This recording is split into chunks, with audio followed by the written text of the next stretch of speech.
The following review is intended for entertainment purposes and targeted for adult fans of the series. This is another case where a major reveal was spoiled because it was Wait, did I ever? I never wrote in the covers. Holy crackers on a frack balls. I never wrote in the covers.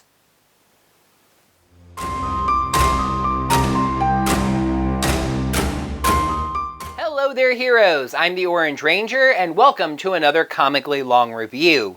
A mystery that has lingered over this series since before its inception is about to be revealed. You may have already heard the answer to that mystery, and the leaks that led to that spoiler came from the issue we're reviewing today. Who is behind the helmet of the Green Ranger? Let's find out by taking a look at Mighty Morphin issue number 4. Please make sure you're subscribed to the channel so you can see all of our videos. Yeah, and make sure you got your notifications set up by hitting that little bell icon so you get notified whenever we post any brand new videos. Right you. What he said was that if you'd like to support the channel in any way financially, you can consider checking us out on Patreon or Ko-fi at Orange Ranger Videos. Right you. The main cover kind of hints at what's to come, with the Green Ranger hounded by Angel Grove's news media. We once again have the colored lightning bolt on the side, but to be honest, I'm not sure who that's supposed to be. Since it's pink, at first I thought that it would be Kimberly, but the hair seems to be a little too dark for that. But it doesn't look like Trini, and if it was Trini, wouldn't it be yellow? I don't think it's Aisha. I'm really not sure who that's supposed to be. The Legacy cover, Mighty Morphin Power Rangers issue number 62, is just as confusing. The Rangers seem to be at the juice bar seeing some kind of breaking news announcement that everyone is seeing on their phones and TVs and etc., etc. Funny enough, let me draw attention to Kim over here. First, I thought she might have been wearing a mask. It doesn't seem like the COVID-19 pandemic is a thing in the Power Rangers universe. We don't see people wearing masks, etc., etc. But I thought Kim was wearing one because it looked like both of her arms were pointed down. But I looked at it a little more closely, and you can just see a line separation here that shows her arm is going back up to her face to cover her mouth in shock. Speaking of Kim, she also graces what I've come to call the splashy covers, these done by artist Peach Momoko, by the way. This is her with her ranger suit splashing on over her hoodie. 616 Comics gets 2 covers. The first one is the Green Ranger in a poster quality shot, slashing and seemingly kind of shattering. The second is an analog to the White Ranger cover we had from last time, featuring the Green Ranger, but paying a lot of attention, interestingly, to Zordon, with him in his tube down here, and some images from the 10,000 years ago on Eltar storyline we've been seeing. Rocket Punch Comics gets a cover that kind of has an 80s movie or video game poster vibe to it. The White Ranger with Saba on top of a mountain, bright colors and energy streaking behind. Comics Core gets a hero revealed. The Green Ranger standing in front of the other Mighty Morphin Power Rangers with their helmet off. But in this cover, we can't see who they are. I like how Billy is standing in the back, seemingly the least impressed. Which, of course, he is, because he already knew. 221 Comics gets a very nice shot of the Green Ranger with the other Rangers reflected in their visor. The Zords unite for Hanahan Comics, the Thunder Megazord, Tiger Zord, and Dragon Zord all in the battle together. Listen, just because we have a big reveal in this issue doesn't mean we can stop doing the color covers. Here's pink. We begin over 10,000 years ago on the planet Eltar, where Zordon is sparring with Zofram, the Chief Guardian, talking about his recent observation trip. Zardis, trust me, keeping track of the non-Zordon Z names is not easy, tricked Zordon by telling him to eat the local food, making Zordon puke a whole bunch. Geez, 2 comic reviews this week and both managed to involve throwing up. Zordon already has his revenge planned for next time, but Zophram says there won't be a next time. Zordon begs for another chance, but this is not a demotion. Zophram was always second to the previous Chief Guardian, and now that he's been promoted, he needs a second. Always 2 there are. No more, no less. Zophram has chosen Zordon to be his second. Zordon tries to turn the job down, saying Zardes was always the one with Zophram, so he should be the one to have the job. We get a little more of the backstory of this time period. Dark Spectre is going through the universe, system by system, searching for something. A weapon so destructive it could change the balance of power. Zardes is a fine warrior, but Zophram needs someone who can improvise and to feel that if anything happens to him, Eltar is in good hands. Gee, this doesn't scream scorned dude comes back for revenge. 10,000 or so years later, 2 Megazords get ready to fight a giant Chaos Putty, or at least a Megazord and a Unizord, as it were. Even now, Rocky feels a little disrespected. The Rangers confirm all their Zords are powered up to full, and it doesn't help much as the Putty starts smacking them around. The Putty shoots a hand at the Thunder Megazord, blocking their sensors. What is it with Rocky getting blinded by goo in these books? And frying their systems. Billy needs time to get them back up, but they have another problem. The big Putty is made up of all the little Chaos Putties, and the little ones start crawling from the hand and trying to invade the cockpit. Rocky steps up and says he'll take care of them outside. Adam asks if he can do that alone. Of course. I'm the Red Ranger. Yes! That's awesome! He slices them up but good, but turns his back on a few. Adam is there to save the day, blasting them. Rocky asks if Adam is needed inside, but he admits to mashing buttons like a PS4 controller and says the real action is outside. Oh yeah, Bulk, Skull, and Candace. Skull is still out and Candace is worried, but Bulk tells her to stop pretending, accusing her of cheating on Skull. She understands the accusation, but swears that she isn't. Bulk tells her that he knew Skull would fall in love with her, she'd lose interest and break his heart, and he'd be stuck helping Skull recover. Candace didn't know that Skull loves her, and Bulk is pretty pissed off. Skull wakes up, but Candace is gone.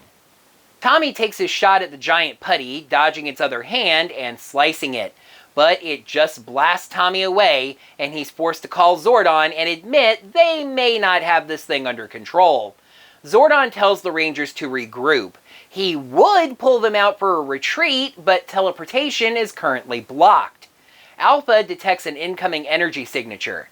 Is it the Green Ranger? But wait a minute, this is a Zord fight.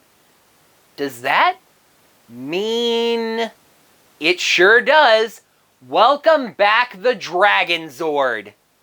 That was totally wicked! It blasts the Putty with finger missiles, and nearby we see the Green Ranger controlling it via the Dragon Dagger on a nearby building. Tommy calls Zordon, saying the Dragon Zord gives them a fighting chance, but Grace calls from Promethea and cuts him off. She says they are there to help, and with the modifications they made at Promethea, maybe the 2 Zords can just team up. Visions of a combined Tiger Zord and Dragon Zord flash through our heads, but sadly Zed fires some kind of blast between them that I think makes them incompatible. There's an explosion of chaos energy between them, and both Zords fall to the side.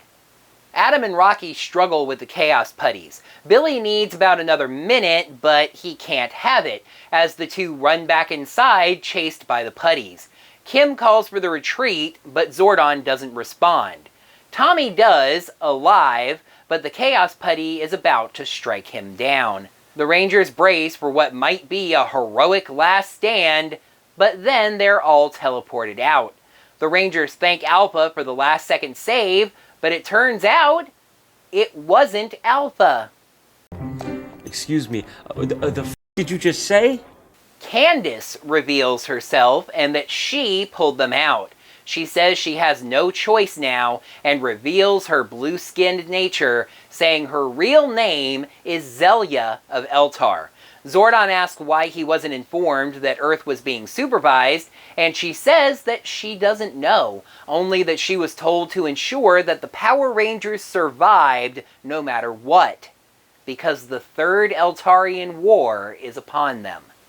Zed takes a minute to soak in his victory, but then yells at Goldar for calling it one. They suggest flattening the city or making zombies, but Zed instead takes inspiration from his old extra-dimensional friend Brainiac. He fires a beam into the sky, and a large portion of Angel Grove is encased in an energy dome. He says the Chaos Putties will guard the outside and keep the Rangers busy. Their Zords are trapped inside. The Rangers observe this on the viewing globe, and Grace tells Andrea to get the Green Ranger back to them. Zed tells his minions that they each have a role to play, and they're now building a better world. The Rangers want to get back to the fight, but Alpha and Billy compare trying to teleport through the dome to trying to shove your hand through a cheese grater. Ow! The Rangers are a little upset that they ran away, but it's not like it was up to them. Tommy asks Zelia to send them back, but she just says that they wouldn't be alive if she didn't act. Alpha picks up an emergency broadcast signal from inside the dome. This station is conducting a test of the emergency broadcasting system. This is only a test. It's the Green Ranger on a signal reaching every TV, phone, etc., etc. He calms the fears of the citizens, telling them not to panic. Promethea is working on breaking the shield, so just stay indoors. A worldwide pandemic hasn't kept people indoors. I'd fully expect some people to go and throw rocks at that shield. They stall a bit and go off script. They're supposed to say, Please disperse! Nothing to see here! But they are scared too, very new to the Ranger game. But they know they can get through this together and promise not to abandon the city. And to prove that, I think maybe we should probably get to know each other better. So, hi, my name is Matthew Cook, and I am one of you. So stay strong out there, and may the power protect us all. Let's start at the end. This is another case where a major Power Rangers comic spoiler was released into the public by a variety of variant covers for the issue at hand, which were leaked or just put online for sale early. I'm not saying that it was any kind of big surprise that Matt is the Green Ranger. Like I told someone on Twitter, it was either going to be Matt or a huge left turn that they'd have to spend at least another issue or so trying to explain. I get it. I don't get it. I really don't get why they can't handle this the way that they do with the opening credits on the Power Rangers TV show. Now, that may confuse some of you because I have complained in the past about things being spoiled by the show's opening credits. But when it comes to the identity of the extra Ranger, they usually protect that by not adding the actor to the opening credits until the episode after they premiere. Why not save the covers that feature Matt as the Green Ranger, which you are seeing now on screen, until issue number 5, 1 month after it reveals in the book? If you got one of these special variant covers as your main copy of this issue, you're spoiled before you even begin reading. Anyway, the story itself is good, and this is an issue where a lot of story threads are coming to a head. Candace reveals herself to the Rangers, Lord Zed controls a big chunk of Angel Grove, and yes, Matt is the Green Ranger. Also, I feel like this Third Eltarian War is going to be a pretty major story element somewhere down the road. Candace, Zelia, was sent to Earth to ensure that the Power Rangers survive no matter what, because the Third Eltarian War is upon us. So apparently the Rangers are key to that war. Thinking back through this issue and its story, I can't really come up with any criticisms. Mighty Morphin Power Rangers issue number 4 gets a 5 out of 5. Next time on a comically long review, the Omega Rangers managed to escape the Horrid, but are now set to touch down in Draken's greatest nightmare. What awaits them in Evil Tommy's dream world? Find out in my review of Power Rangers number 4. That is going to do it for another comically long review. Heroes, thank you so much as always for watching. Down in the comments below, let me know what you thought of this issue as well as my review of it. But while you're down there, make sure you smack that thumbs up button to let me know that you enjoyed this video. Until next time, heroes, may the power protect you. Since it's Kim, I like how Billy is standing in the back, seemingly where Zordon is sparring with Zofram, the Chief Guardian, talking about his recent He slices them up but good, telling her the Ranger's page. Zed takes a minute to also very new to this Ranger game. Nope. And to prove that, I think maybe we should get to know each other by a variety of variant. If you're going to have, but are now set to touch down in Evil Tommy's glaggle glaggle.